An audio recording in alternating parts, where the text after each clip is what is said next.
Bom, tá gravando aqui.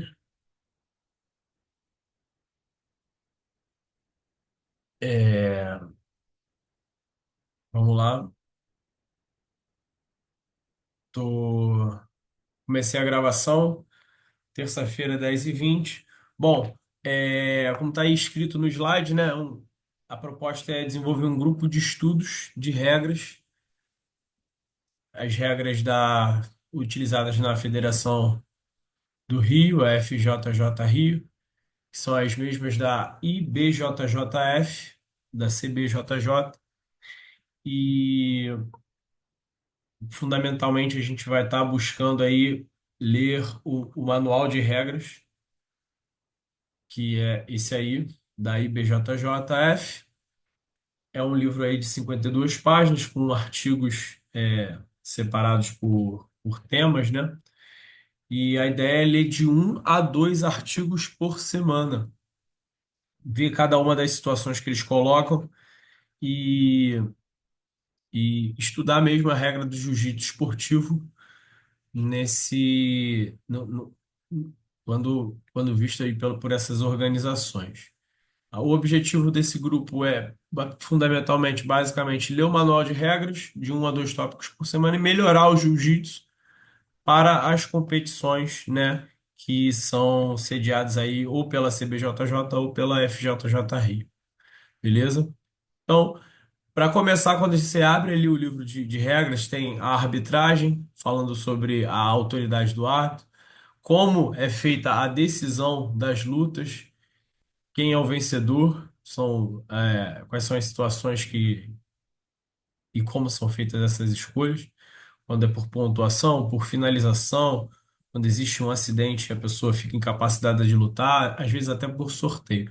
Mas não são artigos aí de regras tão quentes, né, tão atraentes. Então hoje eu vou falar de pontuação, que é o artigo 3. Depois a gente volta, fala da função do árbitro, depois a gente fala da decisão das lutas, mas hoje, para atrair, já chegar com uma matemática mais interessante aí para quem está de primeira, vamos falar de pontuação. Então, é sobre isso que a gente vai falar hoje. A pontuação, basicamente, ela é dada 4 pontos quando acontece a montada, 4 pontos na pegada pelas costas, 3 pontos na passagem de guarda, 2 pontos de queda, de raspagem e de joelho na barriga, e menos 1 ponto de punição quando existe aí uma falta técnica, e 1 ponto de vantagem quando em determinadas situações. Existem algumas regras aí para que esses pontos eles aconteçam e eles sejam validados, e é isso que a gente vai abordar agora. Pontuação. Então, os pontos eles vão ser assinalados pelo árbitro central da luta sempre que o atleta estabilizar por 3 segundos a posição conquistada, seja ela montada, pegada pelas costas, passagem, queda, raspagem ou joelho na barriga. Quando não acontece essa estabilização, a situação é outra e o ponto não deve ser computado. Quando o movimento correto da defesa de um golpe de finalização acarretar na saída da área de luta, o árbitro deverá assinalar 2 pontos para o atleta que estava aplicando a finalização. Isso acontece porque quando existe uma finalização encaixada, o, o árbitro não pode parar a luta e voltar na mesma posição. Então, eles reiniciam, o árbitro deve computar 2 pontos e eles reiniciam a luta de pé. A luta deve seguir uma sequência crescente de domínio técnico em direção à finalização. Então, o domínio é técnico. Por isso, o atleta que voluntariamente abandona uma posição pela qual recebeu pontos para repeti-la em busca de nova pontuação não terá os novos pontos assinalados. Como o joelho na barriga muitas vezes acontece, o atleta aplica o joelho na barriga, vai para o outro lado e aplica novamente o joelho da barriga. Não existe uma sequência crescente de domínio técnico. Então, também, por esse motivo, não podem ser computados novos pontos. Todavia, quando um atleta aplica um joelho na barriga, o atleta de baixo que está recebendo o golpe defende e o atleta novamente aplica o joelho na barriga, aplica o golpe, existe a defesa, aplica novamente o golpe, havendo a estabilização, né, de 3 segundos, a pontuação é feita repetidamente. Beleza? O atleta que chegar a posições de pontuação, mas estiver sob o ataque de um golpe de finalização do adversário, só terá pontos assinalados quando se livrar do ataque e estabilizar a posição por 3 segundos. Caso o atleta conquiste posições de pontuação estando sob golpe de finalização encaixado, mas apenas se livre do golpe após não estar nessas posições, não receberá pontos nem vantagens por estas movimentações. A contagem dos 3 segundos de estabilização de uma ou de várias posições de pontuação será interrompida caso o adversário encaixe uma posição de finalização. Quando isso acontecer, o atleta receberá uma vantagem para cada uma dessas posições que alcançou, mesmo que seu adversário não esteja mais nessas posições quando soltar o golpe ou se encerre o tempo da luta. Então, essa parte 3.3 é muito interessante, porque no momento que você aplica um golpe, hum, e o atleta está passando a sua guarda, por exemplo, se você não soltar esse golpe, você não está sujeito a receber o atleta que está passando a guarda, mas estaria recebendo um golpe de finalização, ele não tá apto a receber os pontos que ele está pleiteando ali. Então, se você encaixa um estrangulamento e o sujeito passa a guarda, se você não soltar esse estrangulamento e conseguir repor a guarda, o atleta que está recebendo estrangulamento, ele não vai pontuar em nada. Então, essa é uma regra especialmente importante quando a gente fala de competição.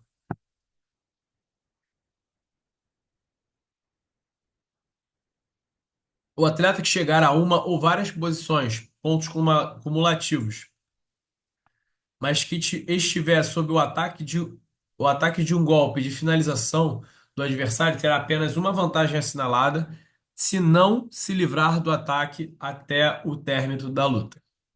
Quando não existe essa, quando não existe o atleta, por exemplo, raspa e monta, né? São dois pontos da raspagem, 4 pontos da montada, são pontos cumulativos. Mas se ele estiver recebendo um golpe, por exemplo, de estrangulamento, teoricamente, termina a luta, ele receberia, sem o golpe de estrangulamento, ele receberia duas vantagens. Nesse caso de ponto cumulativo, ele vai receber apenas uma. Não, desculpa, falei besteira. Se o atleta raspa e monta e acaba a luta, ele vai receber a pontuação. Não, ele não recebe porque não deu os 3 pontos. Ele vai receber duas vantagens, está correto. Então, se ele está recebendo um golpe de finalização, ele raspa e monta, mesmo que tenha os 3 segundos, mas não iniciou a contagem porque ele está recebendo um golpe, ele vai receber apenas uma, uma vantagem. O atleta poderá receber pontos cumulativos quando evoluir a movimentação através de diversas posições de pontuação.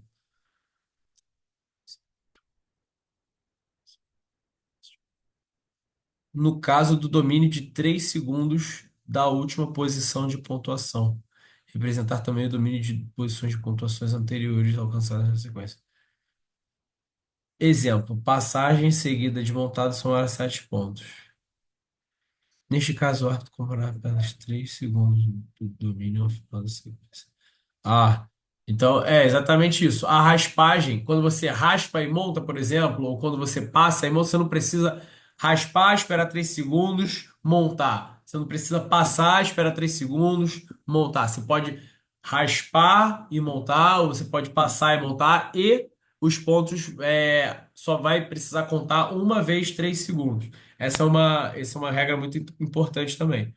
Quando os dois atletas puxam para a guarda ao mesmo tempo, o atleta que for para cima primeiro recebe uma vantagem. Então, vamos voltar. Essas são as condições em que os pontos são validados. né? São condições bem específicas. A mais importante aqui é essa exatamente de estabilizar por 3 segundos, né? E essa parte de crescente domínio técnico, que o atleta não pode botar o joelho na barriga e tirar e botar o joelho na barriga de novo, ou ele não pode, por exemplo, sair de uma montada e ir e ir para um joelho na barriga, que ele não vai contar ponto. Ele não pode ir para uma montada e ir para uma passagem de guarda e esperar que ele vá ganhar 3 pontos, porque está no domínio lateral, né?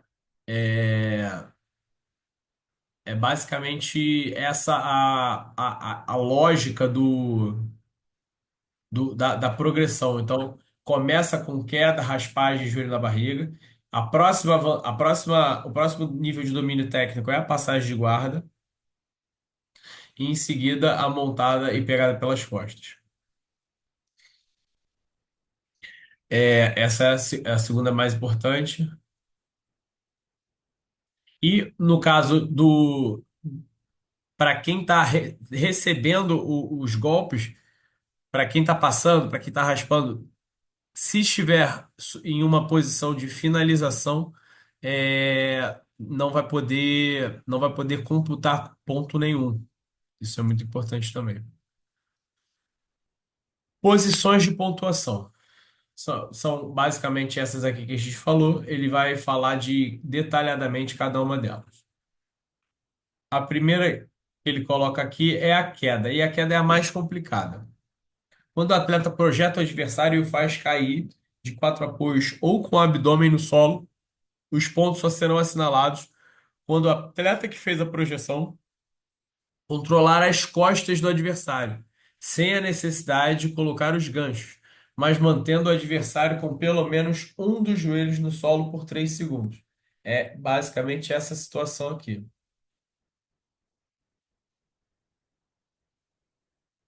Cadê? Essa situação aqui, em que o indivíduo ele está controlando as costas com pelo menos um joelho no solo, ele está controlando as costas do adversário.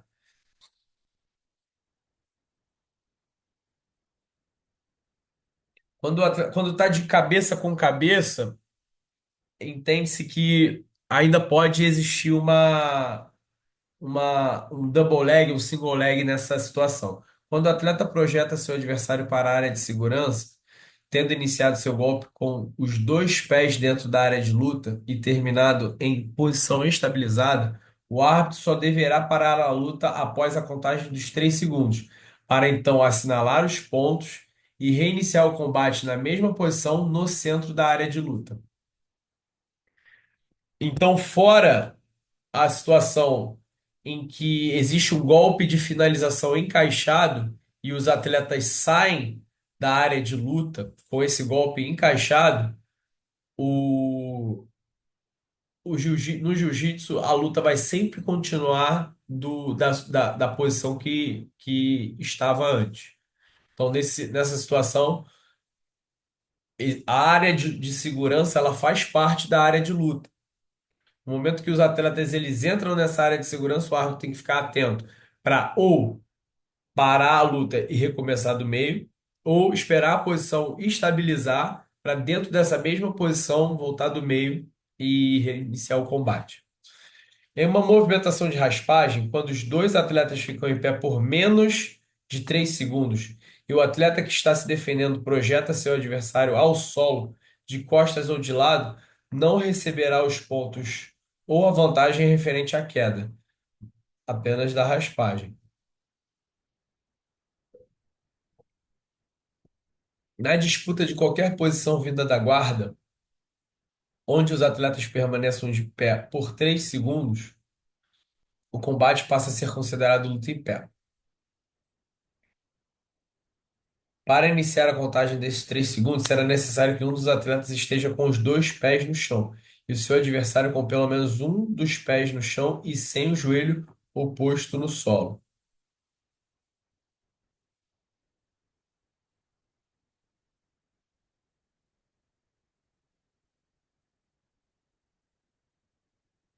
Então, quando acontece aqui, a situação está vindo da guarda.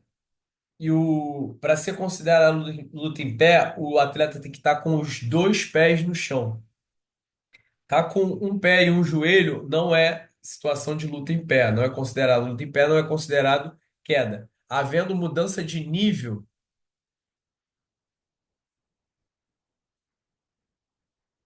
havendo mudança de nível, tá sentado, um tá por baixo, outro tá por cima. Houve a mudança de nível aqui, um saiu de frente, foi para o lado, foi para cima. Havendo mudança de nível, pode ser considerado raspagem. Mas luta em pé é na situação em que os dois atletas estão com os pés no chão. Quando o atleta projeta o adversário que está com um ou dois joelhos no chão, os pontos só serão assinalados se o atleta que fez projeção estiver em pé no momento da projeção, com exceção da situação de defesa de raspagem, prevista neste artigo, respeitando 3 segundos de estabilidade.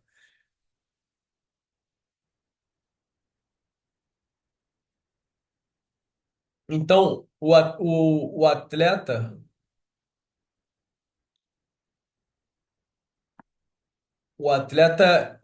que está executando a projeção, ele tem que estar com os dois pés no chão.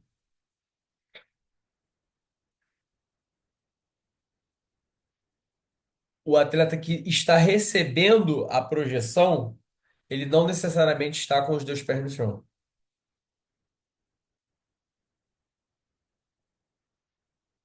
Não deve ser atribuídos pontos em situações em que o adversário é derrubado, estando de joelhos, vindo da guarda ou de qualquer outra situação de luta de solo.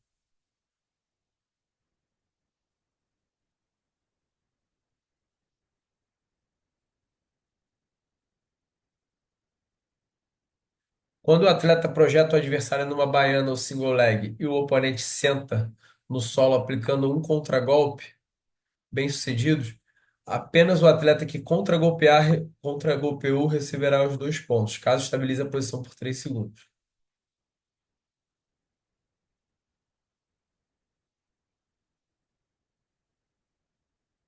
Nesse caso aqui é muito comum o atleta entrar no single leg e o outro executar um ultimata. É muito comum o cara entrar numa baiana aqui e o outro atleta executar, por exemplo, um tomoe nage. E aí só esse atleta que executou o contragolpe e estabilizou a posição do outro, o outro está por baixo. Só esse atleta que fez o contragolpe vai ganhar 2 pontos. Qualquer técnica de queda em que o atleta projeta o adversário de solo, de costas, de lado ou sentado, cai na guarda ou meia guarda, e imediatamente sofre uma raspada bem-sucedida do adversário. Uma vantagem frente à queda.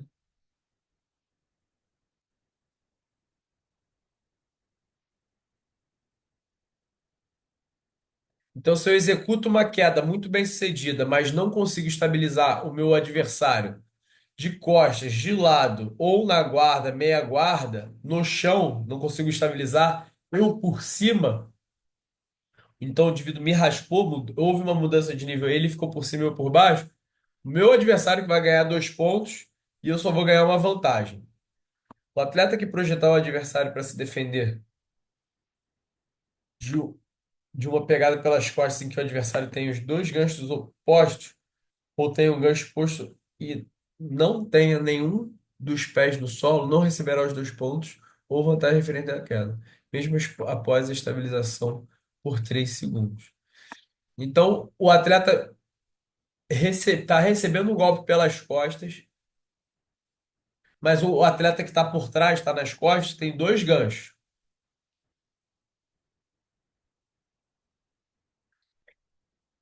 O que está recebendo o ataque pelas costas não pode até projetar, mas não vai receber pontuação nenhuma, porque nesse caso não existe uma progressão de nível técnico. Ele está só apenas se defendendo de um golpe pelas costas. O atleta que entrar em movimento de queda antes do adversário iniciar a puxada para a guarda terá assinalados os 2 pontos ou a vantagem referente ao movimento, como descrito no item 4.1. Então, essa é muito importante, essa 4.1.10. É aquele momento de iniciar o movimento de queda, ou seja, se eu der um toquinho no pé ou fizer uma pegada na calça e o indivíduo me puxar para a guarda, eu vou automaticamente receber 2 pontos, tá na regra, tá? O atleta que entrar em movimento de queda após o adversário iniciar a puxada de guarda não receberá 2 pontos, ou a vantagem referente ao movimento. Quando o atleta tem uma pegada na calça do oponente e esse puxa pela guarda, o atleta que tinha pegada na calça receberá 2 pontos referente à queda, caso consiga estabilizar a posição por cima na luta de chão por 3 segundos. Caso o oponente puxar para a guarda fechada e ficar suspenso no ar, o atleta deverá colocar seu oponente de costas no solo em até 3 segundos. A partir daí, estabilizar a posição para ter assinado o ponto da queda. Então, se o indivíduo me puxa para a guarda fechada e fica no ar,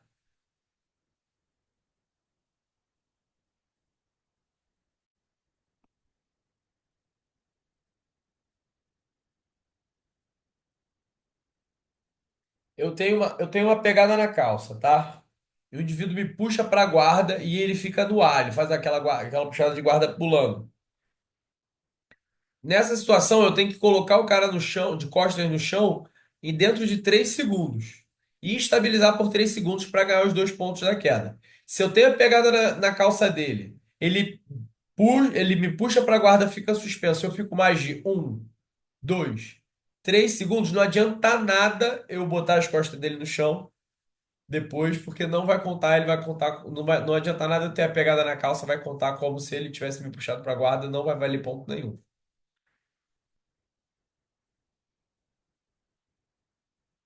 Quando o atleta que está por cima consegue transpor as. Ah, desculpa. Agora é a passagem de guarda, pessoal.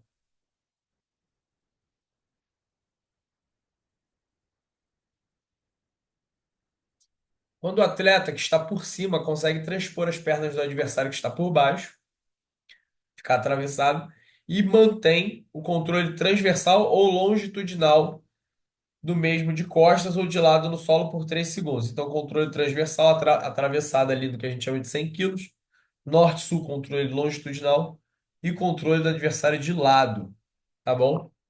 A guarda define-se pelo uso de uma ou das duas pernas para impedir que o adversário atinja o controle transversal ou longitudinal do atleta que está por baixo. A meia guarda é a guarda onde o atleta por baixo está deitado de costas ou de lado e aprisiona uma das pernas do adversário para que do adversário que está por cima, impedindo que ele alcance o controle transversal ou longitudinal de costas ou de lado no solo por 3 segundos. A posição das pernas do atleta que está por cima diferencia a meia guarda da meia guarda invertida, de acordo com os exemplos a seguir, tá? Ih, não. Cadê? Então, essa aqui é a meia guarda tradicional. Quando o atleta tem a perna direita aprisionada, sua perna esquerda deve estar ao lado da perna direita do oponente e faz a guarda. A meia guarda é invertida. É quando tem a direita aprisionada e a esquerda está do lado da perna esquerda. Tá? A visão é essa aqui. Se durante a execução de um ataque por cima, com uma chave de braço, o atleta cai por baixo e não faz uso das pernas para impedir o adversário de chegar no controle lateral, não devem ser atribuídos pontos de vantagem ou passagem de guarda, conforme a definição de guarda. Então existe um ataque de braço aqui. O cara saiu, defendeu a passagem sem passar pelas pernas, sem usar as próprias pernas para fazer a defesa. Ele não botou o cara na guarda, ele não estava na guarda, então não teve passagem de guarda, tá? Agora, existe a situação em que o indivíduo ele pesa por cima da chave de braço, por exemplo, e aí ele tem que transpor as pernas do adversário para passar a guarda, e aí finalmente ele defende a chave de braço e passa a guarda. Joelho na barriga. Quando o atleta está por cima e livre da guarda, coloca o joelho ou a canela na barriga, peito ou costelas do oponente, que deverá estar de costas no chão de lado, mantendo-se estável nessa posição por 3 segundos, sem o joelho oposto encostado no chão. Então, essa regra é interessante porque existe o joelho na barriga clássico. Existe o joelho na barriga clássico, que é esse aqui, que é o indivíduo posturado, botou o joelho na barriga e estabilizou por 3 segundos. Mas agora, recentemente, essa nova regra aqui, ó, permite que esse joelho na barriga aqui ele se torne um movimento de pontuação, tá? Se eu coloco o joelho no chão e joelho na barriga, eu ganho já uma vantagem, tá? E o joelho contrário aqui, ó, dessa forma, eu estando de costas para o meu oponente, não tá pontuando, beleza? Então eu tenho que estar de frente para ele, em todas as situações aqui eu estou de frente, e eu tenho que estar com o pé apoiado e o joelho. Caso eu entre nessa situação aqui de vantagem e progrida para essa aqui, eu vou ganhar só o ponto do joelho na barriga. Ele vai tirar a vantagem se ele já tiver dado e vai dar a pontuação, tá? Ao passo que ganhei os 2 pontos aqui do joelho na barriga, não existe progressão técnica se eu puser o joelho na barriga, então não vou ganhar vantagem aqui, tá?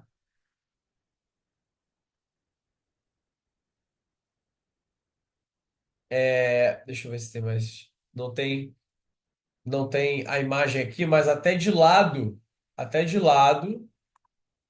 tá valendo 2 pontos, tá? Costelas do oponente tá valendo 2 pontos. E é interessante, é legal saber também que a barriga do atleta de jiu-jitsu, ela vai daqui bem do quadril ali do pubis até o peitoral. Toda essa região aqui é considerada barriga e tudo isso vale ponto, tá? Coloquei joelho no estômago, no plexo, é 2 pontos. Coloquei no peito, é 2 pontos. Coloquei ali na barriga, ali bem próximo do quadril, é 2 pontos. Tudo vale 2 pontos, tá? Montada pelas costas. Montada e montada pelas costas. Quando o atleta que está por cima e já livre da meia guarda,